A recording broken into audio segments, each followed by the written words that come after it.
When I was a kid growing up, and I kept growing and growing and growing, and I'm still growing to this day, I used to love reading a good vampire story, but a very scary vampire story. None of this romantic, languid young men sucking the necks of beautiful people.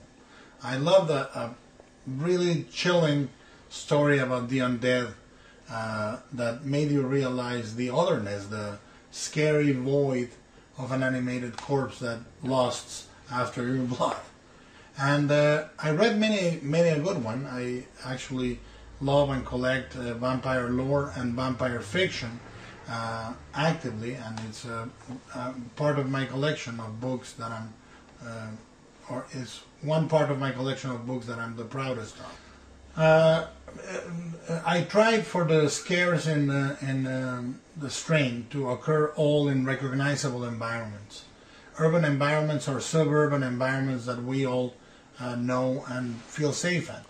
You know, a gas station, a basement in a tenement building, the streets of New York, Times Square, a police station, or living room, a kitchen, a bedroom, a tool shed.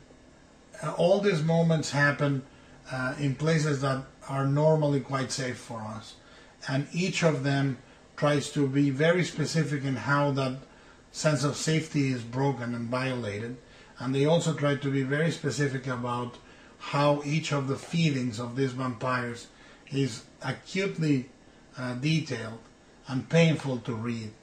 So you will experience this sense of dread and horror along with the victims in the book. And the book intended also to have a very procedural feel, you know, sort of a CSI type of procedure. You know, when they can go and investigate a case that feels very real, that is happening in a very real place, in this case an airport, that has a contagion that is approached from the logic point of view, that is approached from the scientific point of view, as a virus.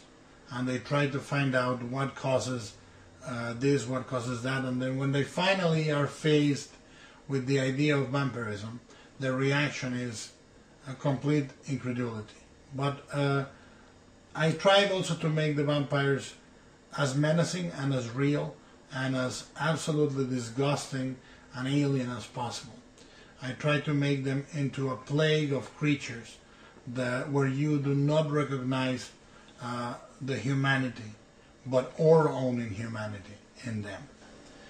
I hope you enjoy the book.